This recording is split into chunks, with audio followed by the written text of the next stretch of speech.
Então aqui a gente trouxe um caso, né? Esse aqui é um recorte de um manual de uma Fiat Toro. Manual do proprietário. Manual de proprietário da Fiat Toro, 2016, né? Nessa época aqui a Fiat Toro, motor a diesel, né? Tá escrito lá em cima, trazia a possibilidade de utilizar câmbio manual ou câmbio automático. E o que é curioso é que a Fiat, que fabrica esse carro, recomenda a troca de óleo do câmbio manual com 100 mil km, a gente consegue ver aqui na tela, né? 100 mil km a gente troca o óleo do câmbio manual, porém, o óleo da transmissão automática que vai transmitir a força do carro para a transmissão, vai ter que suportar calor, vai se degradar, vai ter pedaços de composite e de metal dissolvidos nele. Tem um papel muito mais importante. Muito mais importante, ela fala ali que não é for life. Uma troca. Então, a Fiat diz que a Toro, você não precisa trocar o óleo da transmissão. Olha que interessante. Tá, mas a Fiat diz que não precisa trocar o óleo. E a projetista? O que ela fala sobre isso? Aí que tá. O câmbio dessa Fiat Toro, ele é conhecido como ZF9, HP9 marchas, né? Só que ele é uma fabricação da FCA, que é chamada de 948TE. Ainda assim, ele é um câmbio ZF, né? Ele foi projetado pela ZF. E ele é fabricado pela Fiat em licença, né? Mas o que a gente fez? A gente foi atrás das informações da ZF. O que a projetista do câmbio fala sobre isso? E a gente encontrou isso aqui no site da ZF, né? Que as transmissões automáticas ZF, né? Seja de 5, 6, 8 ou 9 marchas, utilizam óleos ATF semissintéticos que são especialmente desenvolvidos para serem livres de manutenção.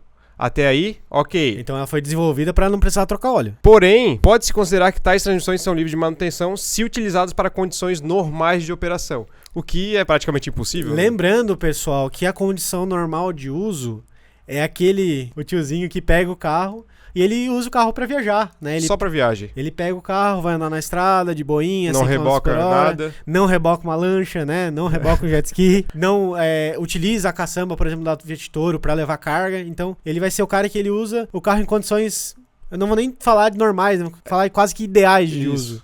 Aqui é muito difícil, né? E o que mais que a ZF fala? E, porém, conduzir em temperaturas operacionais altas, que no caso, numa cidade normal, pode resultar em envelhecimento ou contaminação acelerada dos óleos ATF. Nesses casos, é recomendada a substituição do fluido ATF a cada intervalo de 80 a 120 mil quilômetros, ou 8 anos. A gente consegue ver aqui, então, que a ZF recomenda nessa troca de 80 a 120 mil quilômetros. E a Fiat não. E a Fiat não, independente da condição de uso. Se ela seria normal, que é bem anormal, né? E, inclusive, uma curiosidade, né, que era o que eu ia comentar, da onde que surgiu toda essa ideia de não precisa trocar óleo, quem que foi a primeira que falar que o óleo era for life, né? Isso surgiu da Chrysler, né? Transmissão que não era bem uma transmissão, era um método de acoplamento de uma transmissão manual, que era chamado de Fluid Drive. E esse Fluid Drive, nas primeiras versões, eles tinham um bujãozinho de drenagem, que era pra você trocar o óleo que estava lá dentro. Não era uma transmissão automática. Ele é como se fosse só o conversor de torque acoplado a uma transmissão manual. Só pra você não ter que pisar na embreagem quando parava o carro. Beleza, tinha lá o bujãozinho. Só que o que eles perceberam, né? Eles perceberam que ao abrir o bujão, permitia com que o oxigênio entrasse pra dentro daquele acoplamento, ou seja, estava permitindo mais oxidação no óleo. Devido a evitar a oxidação naquele óleo, eles tiraram o bujão para que nunca entrasse mais oxigênio. Ou seja, montei lá o meu Fluid Drive, botei óleo dentro. Ok, vai ter uma quantidade, né? Ele não ficava cheio como um todo, né? Ele é um conversor de torque. Ele ficava cheio ali pela metade, 80%. Beleza. Ia ter um pouco de oxigênio lá dentro, só que esse oxigênio ele ia reagir com o fluido, ia oxidar um pouquinho aquele fluido, só que depois ele ia ficar quase sem nada de oxigênio. Então ia ficar só nitrogênio, que é um gás inerte, e não reagia com o fluido. Naquele caso, eles botaram que o fluido era for life, justamente para não abrir, porque se tu abrisse, tu permitia entrada de oxigênio e talvez não era interessante. Só que isso acabou se passando ali para perpetuando para as transmissões automáticas mais modernas e a gente não concorda muito, né? Até porque hoje tu consegue ver o nível, né? Então, mas por quê, né? Porque qual sentido que faz? A Fiat fala para não trocar e a ZF fala para trocar esse óleo. Por que a Fiat decidiu, quando foi fazer o manual da Toro, né? Isso aí passou por uma decisão de alguém, passou pela decisão de engenheiros, passou pela decisão de quem cuida da imagem da marca, porque isso é importante. Se der problema, o cara vai ouvir, né? Vai ter que reclamar, pagar com os seus atos, né? O que eles previram? Por que eles não recomendam a troca de óleo? Bom, as montadoras elas sempre vão procurar por uma competitividade maior na venda, né? Só que ela também vai estar preocupada com o primeiro dono, que vai ser para quem ela vai vender. E um óleo de transmissão automática, ele não vai se degradar tão facilmente assim, com 10, 20, 30 mil quilômetros rodados. Então, até ele se degradar, já vai estar aí no terceiro, no quarto, no quinto dono, por aí vai, e já vai estar fora da garantia. Ou seja, não vai ser mais problema dela, né? E também, se não for trocado esse óleo, se a transmissão se degradar, depois ela também vai vender, né, a transmissão nova. Então, para ela vai sair ganhando.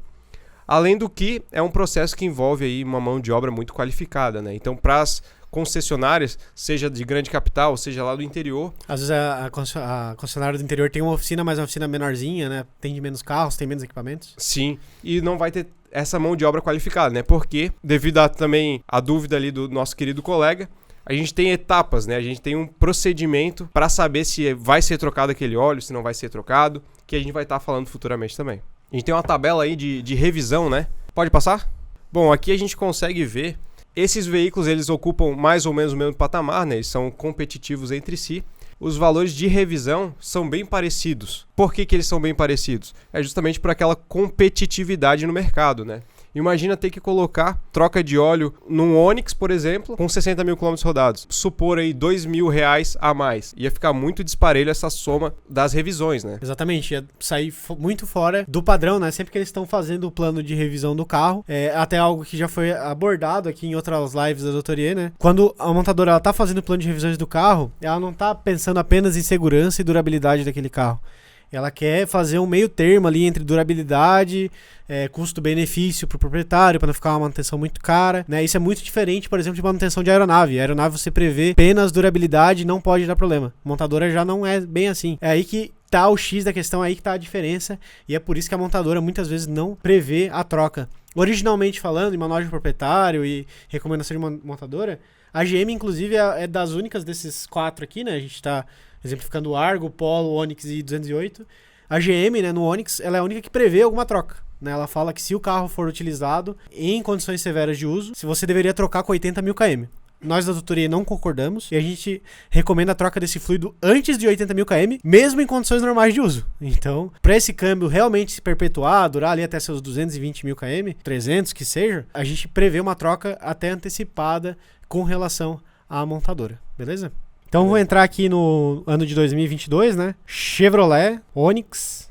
Hoje a gente não preparou, tá, pessoal? Mas a gente tá acessando tudo de forma manual. Mas sim, lembrando que se você chegar um carro desse na sua oficina, você pode fazer a leitura do número do chassi ou acessar através do chassi para você não errar o modelo do carro, né? Exatamente, ele cai direto. E exatamente. Aqui nessa acesso manual, você pode também olhar a figurinha do carro, né? Ela é bem fiel, a gente tenta reproduzir ao máximo as características do carro mais comum daquela versão. Óbvio, às vezes tem algumas variações de modelo, às vezes tem um acabamento um pouquinho a mais, um pouquinho a menos, mas a gente tenta fazer o carro mais comum daquela versão. Então acessei aqui o Onix 2022, né, motor 1.0 turbo. Vou aqui no manual de revisões e advertências e vou abrir o manual de revisões. Eu vou colocar aqui condições normais de uso. Eu vou clicar em prosseguir. Então vamos olhar aqui nas revisões por quilômetro, né? Aqui a gente tem as revisões recomendadas pela montadora, né? Que é substituições por quilômetro. E aqui para baixo a gente tem as recomendações Doutorie. O que é uma recomendação Doutorie? Nós aqui na Doutorie a gente tem acesso, a gente tem contato com milhares e milhares de reparadores no Brasil. Então a gente sabe qual tipo de carro dá problema em qual componente. Então no Chevrolet Onix, por exemplo, a gente recomenda a substituição do óleo da transmissão automática a cada 60 mil km em condições normais de uso. Porque a gente sabe que se você não trocar o óleo desse câmbio nessa periodicidade, se você deixar para 80, 90 mil, a probabilidade de você já causar um dano nele é muito grande. Outra coisa legal de falar desse carro, tá, pessoal? Esse carro é aquele que tem a correia dentada banhada a óleo. Nossa. E maravilha, essa correia dentada banhada a óleo, a GM fala para trocar a cada 200 e 240 mil km. E na Doutorie, como a gente já percebeu que isso é um problema recorrente, né? A correia ela acaba sendo degradada pelo óleo, não só pelo óleo, como pelos contaminantes provenientes do combustível. Na Doutorie a gente recomenda, né, em caso de condição normal de uso, a substituição da correia dentada a cada 120 mil km, que é a metade do que a GM recomenda. Por que a gente faz isso? A gente tem uma base de dados enorme, a gente tem contato com diversos reparadores e através da nossa experiência a gente consegue dar previsões mais assertivas de quando aquele carro vai falhar. No caso aqui a gente está preocupado com a durabilidade do carro, com a confiabilidade daquele veículo e, claro, né, com você fazer um serviço premium aí na sua oficina. Se você recebe um Onix com 120 mil km e você explica pro dono do carro que seria interessante fazer uma troca de correia dentada, com certeza, né, pode ser que ele não aprove o orçamento na hora, mas ele vai ficar com aquilo na cabeça e vai falar assim, pô, aquele cara lá manja. Ele sabe que esse Onix aqui, né, esse modelo aqui, dá problema na correia dentada, não importa o que a montadora fala, mas ele tá ligado, né, e é assim que a gente tenta ajudar o reparador. E o mecânico tá embasado também, né? Com embasado, né? Na nossa experiência e no nosso contato com outros Exatamente, mecânicos no Brasil do todo. Brasil inteiro, né?